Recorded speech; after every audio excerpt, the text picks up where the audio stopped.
Lors de la lecture du testament, mes parents ont éclaté de rire lorsque l'avocat a fait glisser un document sur la table en acajou poli. Ma sœur Lorraine a hérité de 7,9 millions de dollars. Et moi? Ils m'ont tendu un billet de 10 dollars froissé en me disant « Débrouille-toi pour gagner le tien ». L'atmosphère semblait s'effondrer. Ma mère, le sourire parfait aux lèvres, lançait une voix glaciale. Certains enfants ne sont tout simplement pas à la hauteur. J. Appel Jessica Miller.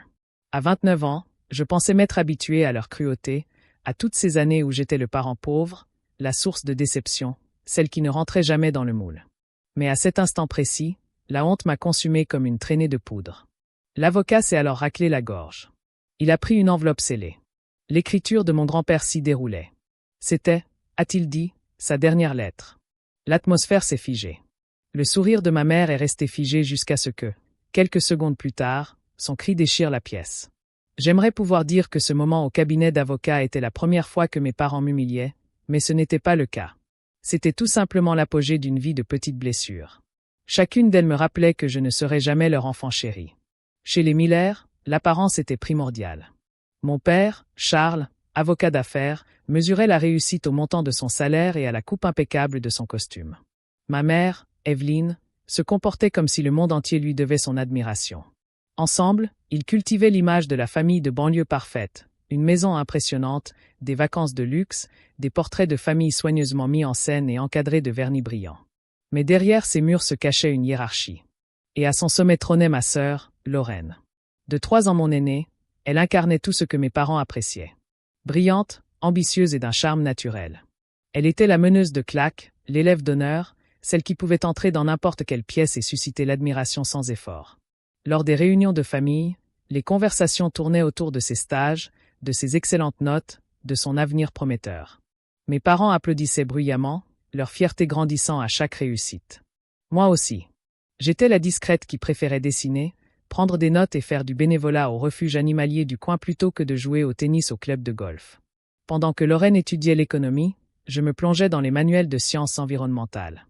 J'aimais la terre, les forêts, les océans, ces choses qui ne se quantifiaient pas en dollars.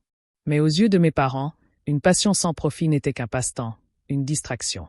Les sciences environnementales avaient un jour ricané ma mère en feuilletant un magazine sur papier glacé comme si j'étais invisible. Ce n'est pas suffisant pour le train de vie auquel tu es habitué. Ces mots m'ont blessé plus qu'elle ne l'aurait cru, car je n'étais pas habitué au luxe. Je n'ai jamais demandé de chaussures de marque ni de voyages onéreux. Ce que je voulais, c'était leur respect, quelque chose que l'argent ne pouvait acheter. La seule personne qui semblait me comprendre était mon grand-père, Thomas, un banquier à la retraite, au regard perçant et au sourire malicieux. Il avait le don de percer à jour tous les masques que portaient les gens. Contrairement à mes parents, il se fichait des apparences. Ce qui comptait pour lui, c'était l'intégrité, le sens de la vie. Il portait la même montre en cuir usé depuis des décennies et conduisait une simple camionnette, alors qu'il aurait pu vivre dans le luxe. Jess, me disait-il souvent lors des longues soirées d'été au bord du lac, la vraie valeur d'une chose ne réside pas dans son prix, mais dans l'utilité qu'elle a. Il était le seul à m'appeler ainsi. Avec lui, je me sentais comprise. Avec lui, je n'étais pas la déception de la famille. J'étais suffisante. Alors, quand l'enveloppe portant son écriture est apparue entre les mains de l'avocat, quelque chose s'est éveillé en moi. Peut-être, juste peut-être, que grand-père ne m'avait pas abandonné après tout. Peut-être que l'homme qui avait toujours cru en moi m'avait laissé une dernière vérité à révéler. 2 ans avant la lecture du testament, tout a commencé à changer. On avait diagnostiqué un cancer du pancréas à grand-père Thomas, et soudain, l'homme qui avait toujours semblé invincible paraissait fragile. Ses larges épaules s'affaissaient, ses pas ralentissaient, mais ses yeux perçants et savants, ne perdaient jamais leur éclat. C'est alors que mes parents et Lorraine ont commencé à lui rendre visite plus souvent. Il apportait du vin cher, des repas traiteurs, des brochures sur des maisons de retraite qui pourraient lui plaire. Ma mère lui a même suggéré de gérer ses finances pour réduire son stress. Pour un observateur extérieur, cela ressemblait à une réunion de famille autour d'un patriarche adoré. Mais je savais la vérité. Leurs inquiétudes étaient proportionnelles à l'importance de son compte en banque. Pendant ce temps, je lui rendais visite comme toujours. J'arrivais en jean et t-shirt, avec une soupe maison ou son pain à la cannelle préférée de la boulangerie du coin. Nous ne parlions pas de fonds communs de placement ni d'héritage. Nous parlions de livres, des vieux westerns qu'il adorait, du projet de recherche sur le climat que je venais de terminer. Il posait de vraies questions et écoutait les réponses. Il ne m'a jamais donné l'impression d'avoir fait le mauvais choix. Un après-midi, environ 3 mois avant son décès, je me souviens qu'il paraissait exceptionnellement alerte malgré ses médicaments. Il a pris ma main avec une force surprenante et m'a dit « Jess, souviens-toi que le timing est essentiel en matière d'investissement, et dans la vie en général. » J'ai ri nerveusement. On dirait encore une de tes leçons d'échec. Exactement, dit-il, un sourire fatigué se dessinant sur ses lèvres. Le premier coup n'est pas le plus important. C'est la préparation qui compte. Et la patience.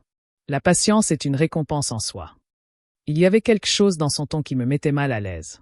Comme s'il essayait de me préparer à bien plus qu'un simple jeu de société. Avant que je puisse insister, il changea de sujet et me demanda comment s'était passé le nettoyage du ruisseau pour lequel j'avais été bénévole ce week-end-là. Ces mots résonnèrent longtemps dans ma tête après mon départ de chez lui. Timing, organization, patience. Ils sonnaient moins comme des conseils du quotidien que comme des indices. Mais dans quel but? Je n'en savais rien. À mesure que sa santé se détériorait, les visites de mes parents et de Lorraine se multipliaient. Il apportait des couvertures de marque, les meilleurs t-shirts bio, et même une infirmière à domicile au CV impeccable. Mais je remarquais leur façon de regarder son bureau, le coffre-fort dans le coin, les tiroirs de son bureau. Leurs attentions étaient une mise en scène, leurs sourires répétés. Mes visites, pourtant, étaient plus calmes, plus simples. Je m'asseyais près de lui et lui lisais à voix haute des romans policiers quand ses yeux étaient trop fatigués pour se concentrer. Parfois, il s'endormait, ses mains toujours serrées dans les miennes, et je restais là, à écouter le tic-tac de l'horloge dans le silence. Ces moments comptaient plus pour moi que n'importe quel héritage. Je ne m'en rendais pas compte à l'époque, mais grand-père avait déjà commencé à préparer sa dernière leçon, celle qui allait bouleverser toute ma famille. Les funérailles étaient exactement comme ma mère les avait souhaitées, élégantes, sobres et impressionnantes pour les bonnes personnes. L'église débordait de compositions florales venues d'autres États. Et la réception qui suivit ressemblait davantage à un gala d'entreprise qu'à une cérémonie commémorative. Des serveurs en uniforme chic proposaient des plateaux de fromages importés, et un quatuor à cordes jouait doucement en fond sonore. Pour les invités, c'était d'un goût parfait. Pour moi, c'était un vide immense. Je me tenais près de l'exposition de photos que j'avais contribué à organiser. Des clichés de grand-père pêchant au bord du lac, me tenant dans ses bras comme une petite fille, riant avec ses anciens camarades de fac. Chaque photo me rappelait un fragment de l'homme que j'avais connu. Pourtant, la plupart des gens y jetaient à peine un coup d'œil. Ils étaient trop occupés à faire des contacts, à serrer des mains et à échanger des cartes de visite. Mon père, Charles, avait fait venir 2 anciens collègues de grand-père pour discuter de stratégie d'investissement, comme si la mort n'était qu'un simple exercice financier. Ma mère, Evelyne, se déplaçait dans la pièce avec l'élégance d'une hôtesse lors d'un gala de charité, se présentant aux invités de marque avec son sourire imperturbable habituel. Même dans son chagrin, elle continuait à se constituer un réseau. Et Lorraine, oui, elle a joué son rôle à la perfection. Vêtue d'une robe noire de créateur, imperméable mais toujours impeccable, elle a versé 2 larmes parfaitement dosées pendant l'éloge funèbre. On murmurait à propos de sa grâce, de la façon admirable dont elle avait su maintenir la famille unie. J'avais envie de crier. Moi, en revanche, je suis restée silencieuse. Personne ne m'a félicité. Personne n'a salué ma performance. Je n'ai pas joué la comédie. J'étais en deuil. Et dans cette salle remplie de costumes noirs impeccables et de sympathie feinte, je me sentais la seule à vraiment le regretter. Après la cérémonie, je me suis éclipsée dans le petit jardin derrière l'église, loin des caméras et des chuchotements. J'ai respiré. L'air froid était mordant, mais c'était authentique. J'ai fermé les yeux et me suis souvenu de la voix de grand-père, de la façon dont il m'appelait Jess avec une chaleur que personne d'autre n'avait. Il aurait détesté ce spectacle. Il croyait aux vérités simples, pas aux mises en scène. À mon retour, ma mère préparait déjà la suite. Elle avait organisé une rencontre pour tout le monde avec l'avocat de la famille, maître Harold Peterson, dans la semaine. À l'entendre en parler, on aurait dit un rendez-vous comme un autre, aussi banal qu'un déjeuner. Lorraine a annulé des rendez-vous clients pour se libérer. Mon père a passé la soirée à lire des articles sur les droits de succession. Pour eux, la lecture du testament était l'événement principal. Pour moi, c'était juste un rappel de plus que grand-père n'était plus là. Pourtant, une partie de moi gardait espoir. Peut-être avait-il laissé un mot, un souvenir, quelque chose de simple pour me rappeler qu'il m'avait soutenu jusqu'au bout. L'argent m'importait peu. Je ne m'en étais jamais soucié. Ce que je désirais, c'était un dernier contact, un signe que j'avais compté autant pour lui qu'il avait compté pour moi. J'ignorais que la lettre qui m'attendait aurait bien plus à offrir. Le vendredi suivant, nous nous sommes retrouvés dans les élégants bureaux de Peterson Blackwell, en centre-ville. La salle de conférence, au dernier étage, surplombaient la skyline de Boston, ses parois de verre scintillant sous la lumière de fin d'après-midi. Tout dans ce lieu respirait l'opulence et la pérennité, un cadre idéal pour que ma famille mesure sa valeur en chiffres. Ma mère arriva la première, ponctuelle comme toujours, vêtue d'un tailleur Chanel bleu marine qui coûtait sans doute plus cher que mon loyer annuel. Son carré blond cendré était impeccablement lissé aux sèche-cheveux. Elle me regarda dans ma simple robe noire et murmura. « Tu aurais pu faire mieux, Jessica. C'est un jour important. » Mon père entra ensuite, vérifiant sa Rolex comme s'il chronométrait l'heure. Sa poignée de main avec M. Peterson fut rapide et formelle. Puis Lorraine entra, ses talons claquant sur le parquet, son sac de marque soigneusement glissé sous son bras. Elle m'embrassa au loin, son parfum persistant comme une note finale. Assise à l'écart, toujours aussi étrangère, les paumes moites, je me sentais exclue. M. Peterson Eclairs at Law Gorge. Merci à tous d'être venus. Votre père et grand-père, M. Thomas Miller, a été très précis quant au déroulement de la journée. Le jargon juridique dura près d'une demi-heure. Legs, dont au personnel, une succession pour sa gouvernante. Ma mère tapait du pied, impatiente. Mon père regarda sa montre. Lorraine sourit, secrètement dans l'attente. J'attendais, espérant un lien, n'importe lequel, avec lui. Enfin, Peterson ajusta ses lunettes.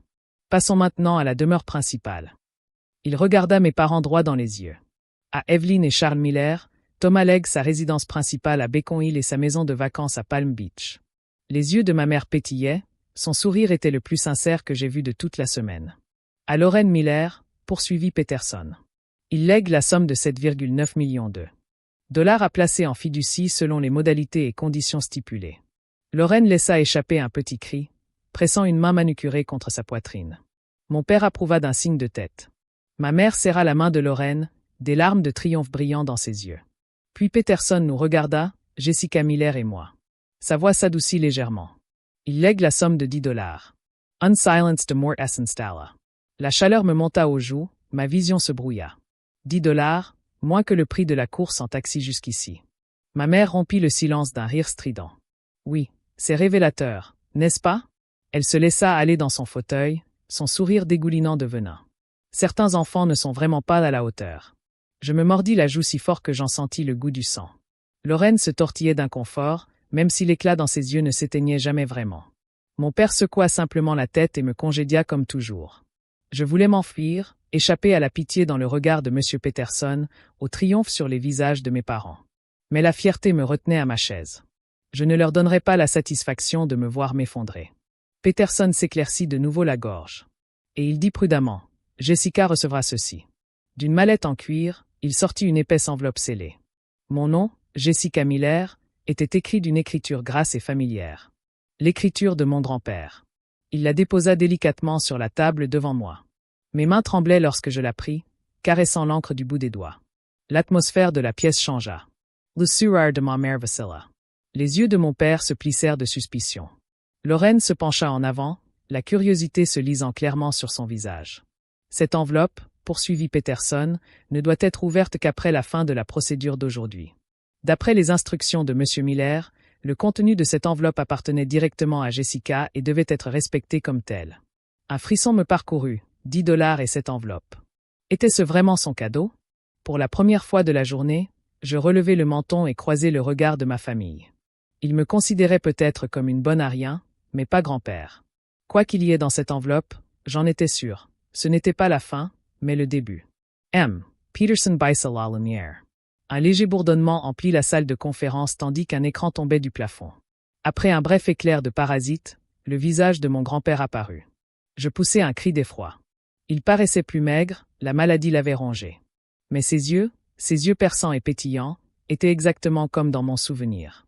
Si vous regardez ça, commença-t-il d'une voix plus assurée que dans ces derniers jours, alors je suis passé à autre chose et vous êtes tous là à vous demander ce que ce vieil homme nous réserve. Un léger sourire se dessina sur ses lèvres. J'ai reconnu ce sourire, celui qu'il arborait lorsqu'il était sur le point de gagner aux échecs. Il se tourna d'abord vers Harold, son meilleur ami depuis 50 ans. « Harold, merci pour ta franchise. Tu n'as jamais édulcoré la vérité, même quand ce n'était pas ce que je voulais entendre. Les voitures sont à toi parce que tu as apprécié leur qualité de fabrication, et non leur prix. » Harold s'essuya les yeux dans un coin de la pièce. Puis le regard de grand-père se porta sur Martha, ma gouvernante et amie. « Ta gentillesse a fait de ma maison un véritable foyer. La pension est à toi, car elle t'a toujours appartenu davantage qu'à moi. Les lèvres de Martha tremblaient tandis qu'elle murmurait une prière en espagnol. Mais son ton changea lorsqu'il s'adressa à mes parents. Evelyn, ma fille unique. Tu as toujours été ambitieuse. Je me souviens de toi, petite fille qui exigeait la plus grande maison de poupées, les plus belles robes. Charles, tu as travaillé sans relâche pour te construire un train de vie. Je respecte le dévouement, mais le dévouement sans intégrité est dangereux. Le sourire de ma mère vacilla. La mâchoire de mon père se crispa. S'adressant à Lorraine, grand-père poursuivit. Félicitations pour ton héritage. Tu as le don. J'ai structuré ta fondation avec des versements trimestriels pour t'inculquer la modération. Utilise-le avec sagesse. Oh, Lorraine cligna des yeux, son masque de perfection vacillant. Ses paroles sonnaient comme des compliments, mais elles étaient blessantes.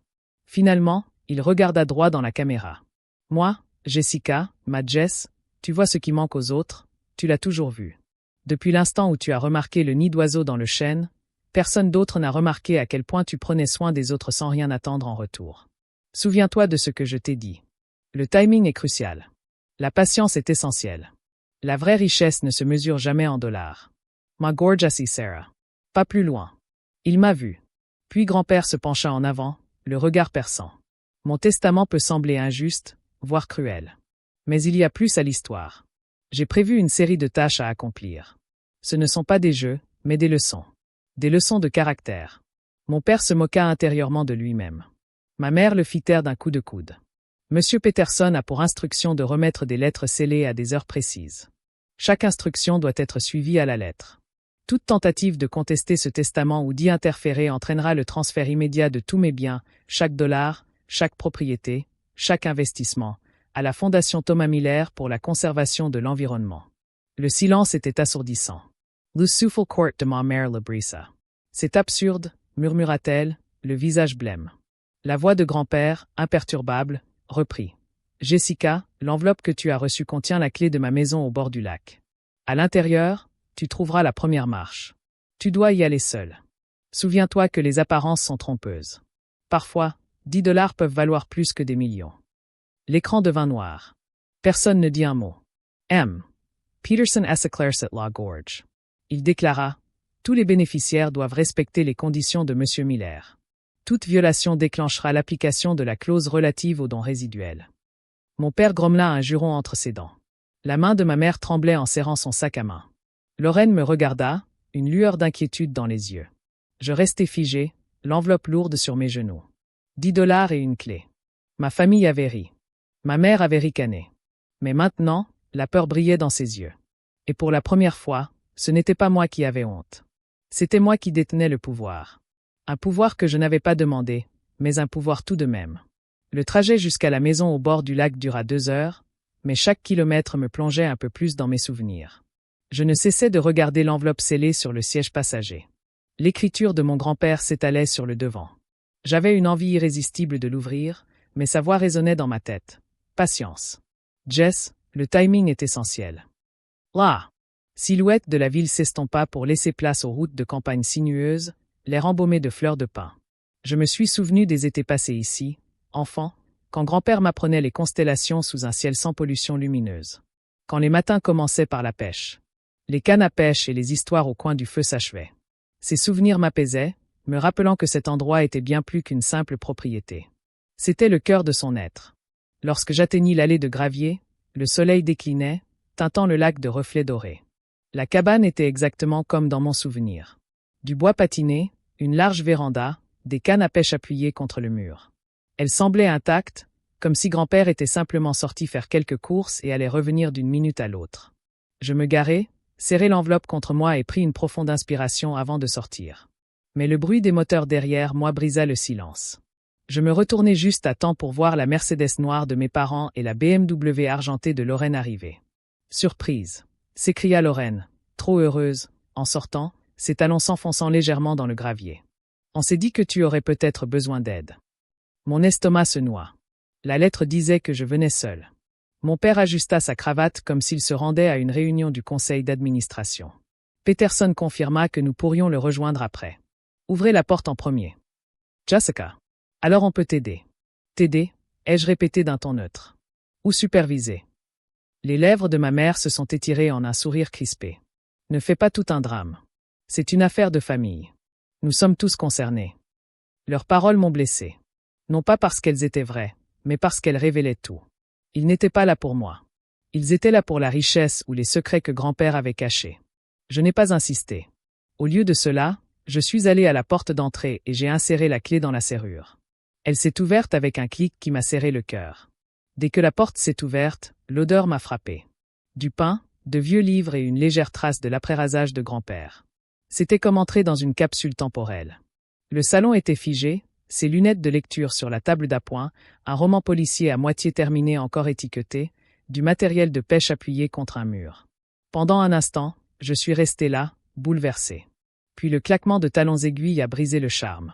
Ma famille est entrée derrière moi, leur voix tremblant dans le silence. Il fait étouffant ici, a murmuré ma mère en ouvrant une fenêtre. C'est un emplacement de choix, a dit mon père, déjà en train de calculer. Lorraine a passé ses doigts sur la cheminée et a pris une photo encadrée. J'avais oublié combien de photos de toi il avait ici, dit-elle doucement, mais son ton était difficile à déchiffrer. Je les ignorais et me dirigeais vers le couloir. Le bureau de grand-père m'attendait au fond. La seule pièce qui restait toujours fermée à clé quand nous lui rendions visite, enfant. Ces paroles résonnèrent dans ma tête. L'organisation est importante, Jess. La patience est une récompense en soi. Quoi qu'il veuille que je trouve, je savais que c'était là. La porte du bureau se dressait au bout du couloir. Celle-là même qui était toujours fermée à clé quand j'étais enfant. Grand-père me disait, chacun a besoin d'un espace à soi. Maintenant, grâce à la clé en forme de poisson de l'enveloppe, cet espace m'appartenait. La clé glissa dans la serrure et tourna avec un clic qui résonna dans le couloir. Je poussai la porte et une odeur de pain et de vieux cuir m'accueillit. Un instant, j'eus l'impression qu'il venait de sortir, laissant tout en plan pour mon retour. La pièce était plus petite que dans mon souvenir. Les murs étaient tapissés d'étagères, un grand bureau en chêne était placé contre la fenêtre donnant sur le lac. Des cartes étaient punaisées sur un tableau d'affichage. Des classeurs se dressaient comme des sentinelles silencieuses. Et dans un coin se trouvait son fauteuil en cuir usé. Derrière moi, mon père marmonna, commence à fouiller dans les dossiers. Il doit y avoir des documents, des relevés bancaires, quelque chose de valeur. Richard, siffla ma mère, même si ses yeux parcouraient déjà les étagères. Fais preuve de respect. Le mot sonnait étrangement sur sa langue. Je les ignorais tous les deux et m'approchai du bureau. Sur sa surface reposait une simple feuille de papier, des chiffres défilant dans l'écriture inclinée si caractéristique de grand-père. Des dates associées à des montants en dollars, suivies d'une simple question. Où tout cela a-t-il commencé? Mon pouce accéléra. Ce n'était pas un registre. C'était une énigme. Tandis que je l'examinais, mon regard se posa sur la petite cuirasse décorative posée sur le bureau. Un chevalier qui avait toujours été assis là. Je la pris et la fis rouler entre mes mains quand quelque chose bougea. La base assis devait ça. À l'intérieur se trouvait un petit compartiment contenant une petite clé en laiton et un billet plié. J'en eus le souffle coupé en l'ouvrant. Deuxième lettre dans le casier. Date de la combinaison pour la trahison. Jas. Qu'est-ce que c'est? Demanda Lorraine, se penchant un peu trop près. Sa curiosité était vive. Rien d'inquiétant, répondis-je en glissant le billet dans ma poche avant qu'elle ne puisse le lire. Je me laissai tomber à genoux et balayer le sol jusqu'à ce que je remarque une légère couture cachée sous un tapis dans un coin. En le soulevant, je découvris un coffre-fort encastré dans le bois. Mon cœur battait la chamade tandis que je composais les chiffres gravés dans ma mémoire. 17 juin 1995. La date figurant. Sur un vieux article de journal que j'avais déjà vu. Le cadran fit un clic, le coffre-fort s'ouvrit. À l'intérieur se trouvait une autre enveloppe scellée, plus épaisse que la première, et un petit carnet en cuir. Attaché avec un élastique. Avant que quiconque puisse me les arracher, je les ai saisies toutes les deux et les ai serrées contre ma poitrine. Mon père s'est avancé, la voix sèche. Ouvre-le maintenant. J'ai secoué la tête. Les instructions de grand-père étaient claires. Je l'ai lu en premier. Ne sois pas ridicule, a sifflé ma mère. Cela nous concerne tous. Non, ai-je dit fermement, me surprenant moi-même.